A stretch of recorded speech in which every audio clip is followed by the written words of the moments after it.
¿Qué pasaría si te dijera que la construcción más impactante de la antigüedad no comenzó con madera, sino con una voz?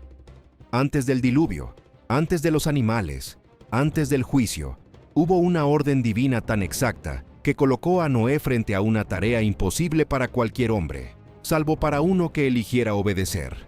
Lo que estás a punto de escuchar no es únicamente la historia de un arca, es la historia de una fe que se volvió estructura, refugio y salvación. 137 metros de largo, 23 metros de ancho, 3 pisos completos.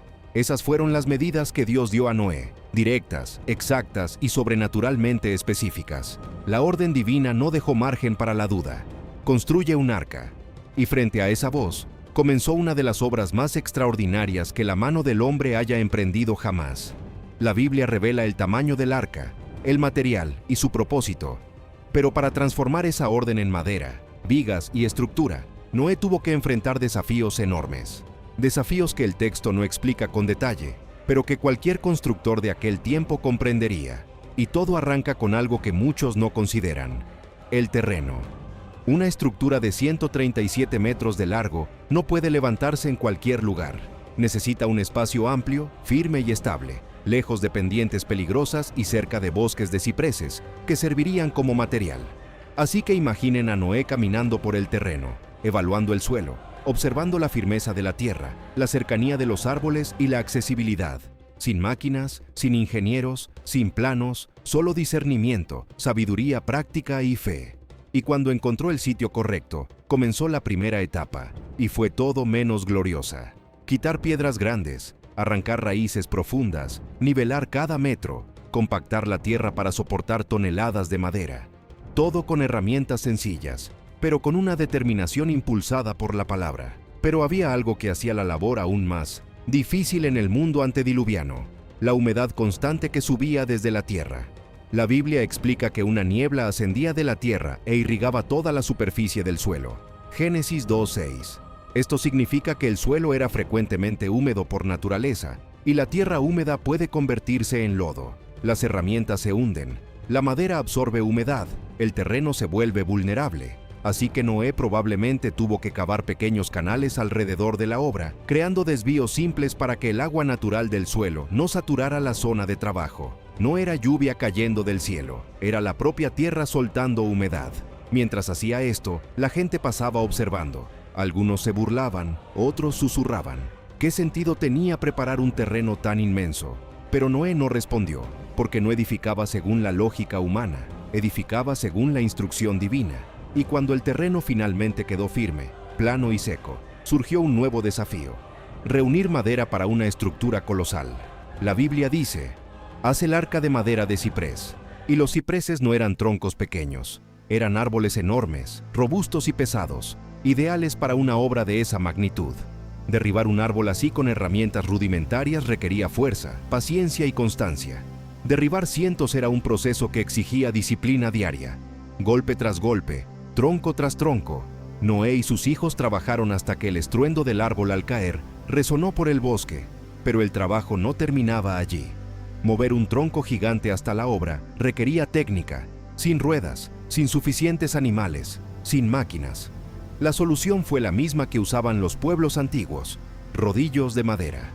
Se colocaban troncos más pequeños debajo del tronco más grande. Con cuerdas y palancas, tiraban lentamente, moviendo toneladas de madera apenas unos metros a la vez. A medida que el tronco avanzaba, los rodillos traseros se colocaban al frente. Lento, agotador, riesgoso.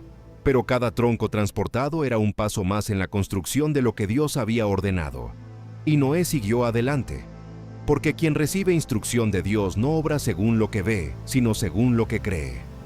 Y mientras todo esto pasaba, los habitantes de los alrededores observaban una actividad extraña: hombres trasladando enormes troncos hacia un terreno gigantesco. Era normal que muchos se burlaran y que otros dudaran, pero nada de eso detuvo a Noé, porque él no trabajaba movido por ojos humanos, sino por la instrucción que venía de Dios. A medida que la madera se acumulaba en el terreno, llegó el momento de comenzar la parte más compleja de toda la obra. Ya no solo cortar y mover, sino levantar una estructura colosal que tendría que permanecer firme durante la mayor tormenta de la historia de la humanidad. Para que el arca se mantuviera firme, recta y resistente, Noé tendría que comenzar desde la base, la columna vertebral de toda la embarcación, la quilla. La Biblia no describe el proceso, pero cualquier constructor de la antigüedad lo entendería. Una estructura de este tamaño requería una viga central extremadamente larga y robusta, capaz de sostener todo el peso del casco, las 3 cubiertas y las toneladas de carga que vendrían después. Pero había un detalle imposible de pasar por alto. Ningún árbol, por grande que fuera, alcanzaría los 137 metros de longitud. Eso significaba que Noé necesitaba unir varias vigas gigantes, tronco tras tronco, formando una línea continua, recta y sólida. Una tarea que exigía técnica, precisión y paciencia. Estas vigas se cortaban y ajustaban con uniones de madera, algo conocido desde las civilizaciones más antiguas, sistemas masculinos y femeninos, que bien trabajados, podían volverse tan firmes como estructuras completas. Y para asegurar esas uniones, se insertaban estacas y clavijas de madera noble, creando puntos de enlace lo suficientemente fuertes como para mantener todo unido en tormentas violentas. Cuando la quilla estuvo lista, Noé tuvo que afrontar un momento impresionante: la necesidad de levantar las costillas del arca. Las costillas eran vigas arqueadas que se elevaban desde los costados y daban forma al casco. Las costillas debían encajar con precisión.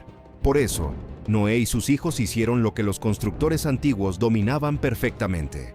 Crearon uniones a medida y cuidadosamente talladas que permitían que las vigas se inclinaran y arquearan de forma natural al fijarse a la quilla. Y a medida que esas costillas se elevaban junto a la quilla, la forma del arca finalmente comenzó a revelarse ante sus ojos. Ahora, imaginen la escena. Enormes y pesadas vigas levantadas mediante palancas, cuerdas gruesas y pura fuerza humana. Noé y sus hijos tirando, ajustando, corrigiendo ángulos, vigilando cada centímetro. Porque si una costilla se inclinaba demasiado, toda la estructura perdería el equilibrio. Por eso, probablemente usaron cuerdas tensadas de extremo a extremo como guías. Usaron piedras como plomadas para asegurar la verticalidad y repitieron el proceso decenas de veces. Cuando el esqueleto del arca empezó a tomar forma, el espectáculo debió ser impresionante.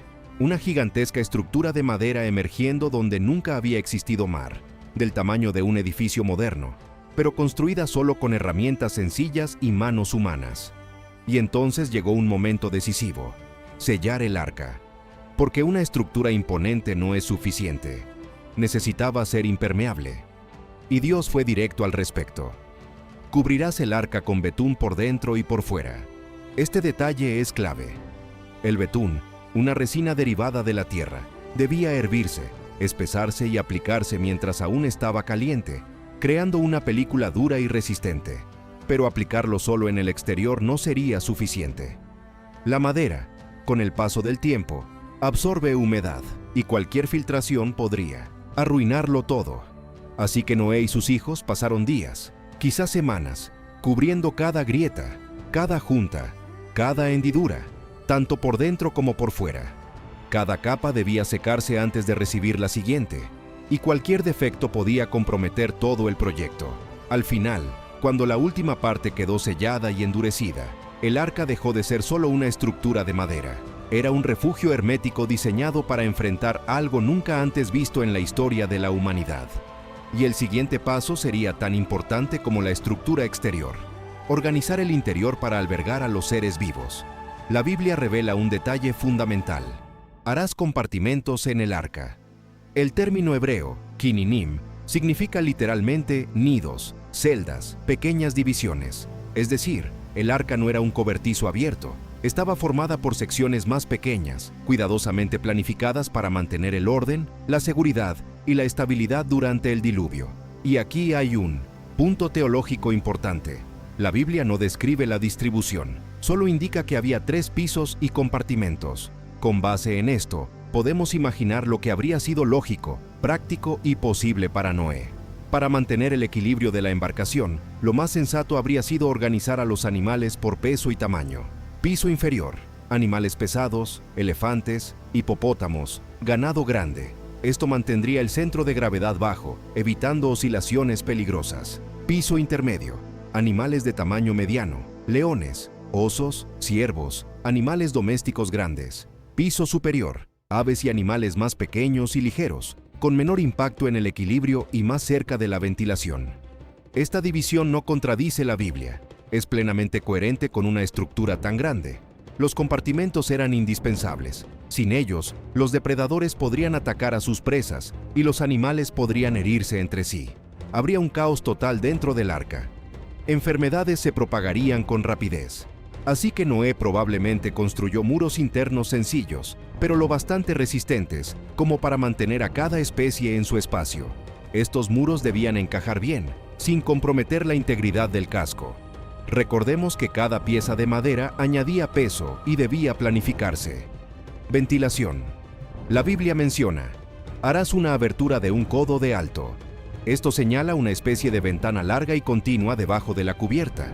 Pero para ventilar 3 pisos enteros, Noé probablemente hizo pequeñas aberturas laterales protegidas, aleros externos que impedían la entrada de agua y pasillos internos para la circulación del aire, todo dentro de la lógica del entorno prediluviano.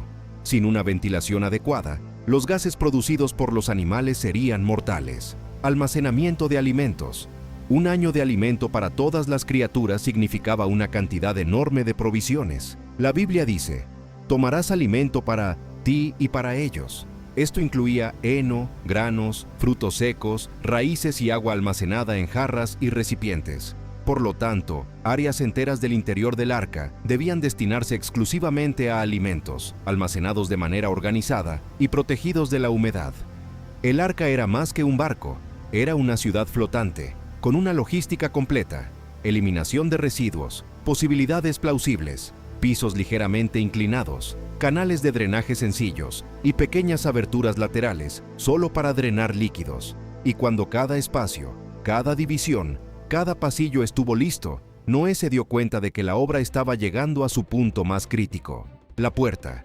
Una abertura gigantesca, lo suficientemente grande como para permitir la entrada de animales de todos los tamaños y, al mismo tiempo, lo bastante resistente como para no comprometer toda la estructura. La puerta sería el punto más vulnerable del arca, y también el más simbólico, porque la Biblia dice algo extraordinario.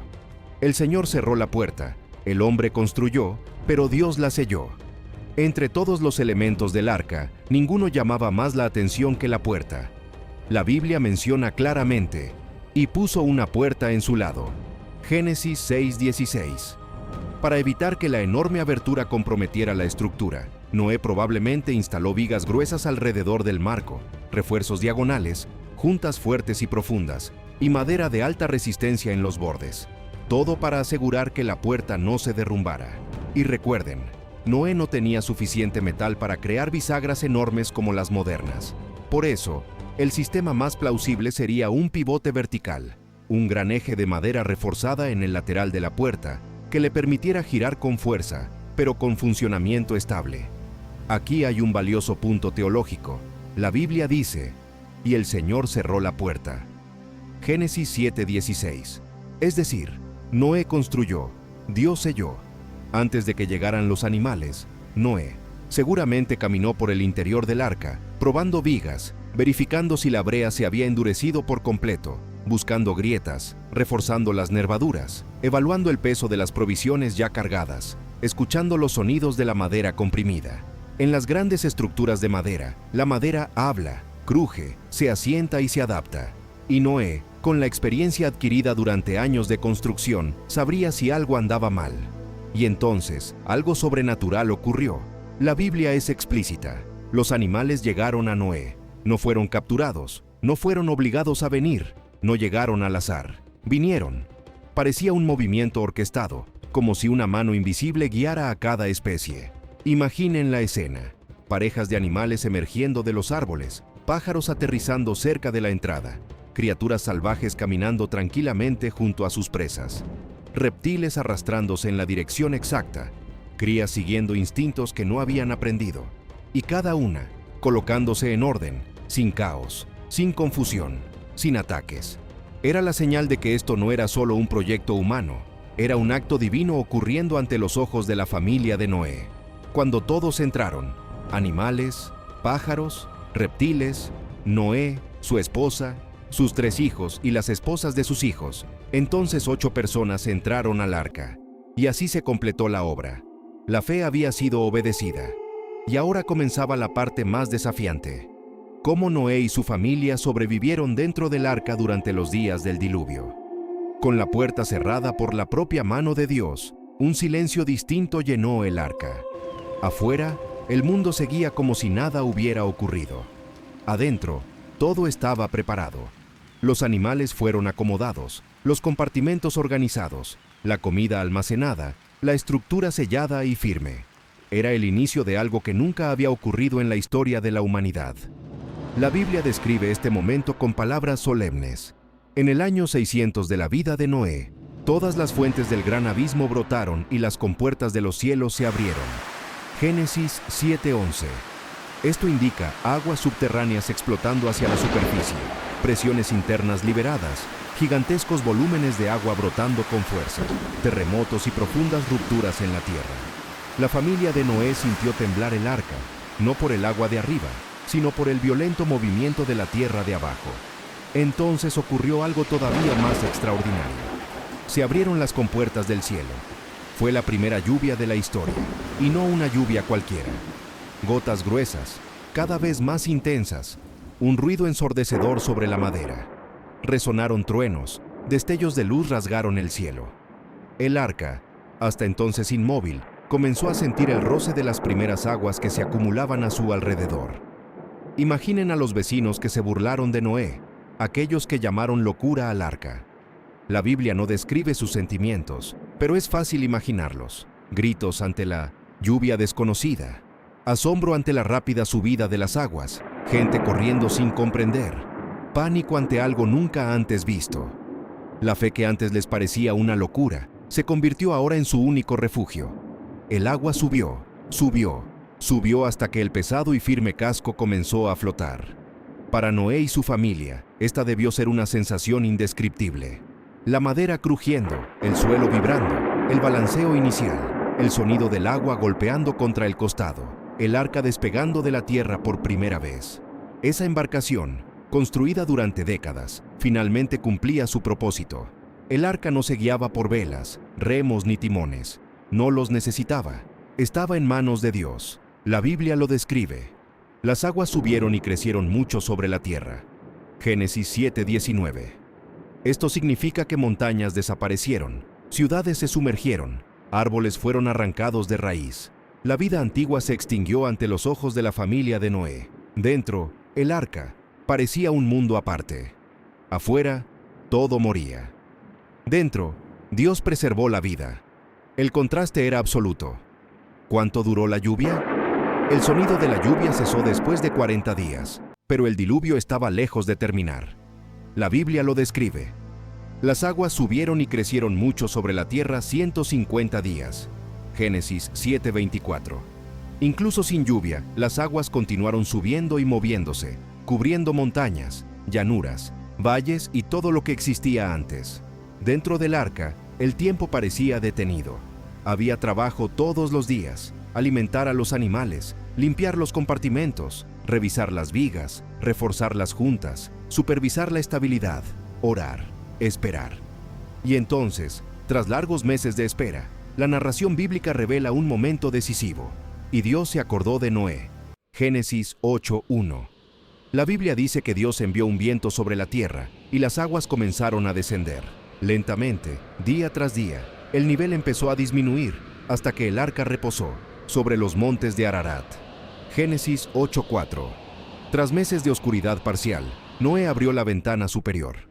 Por primera vez desde el inicio del diluvio, el aire fresco entró con fuerza. La luz natural llenó el interior del arca, pero aún no tenía manera de saber si la tierra estaba lista.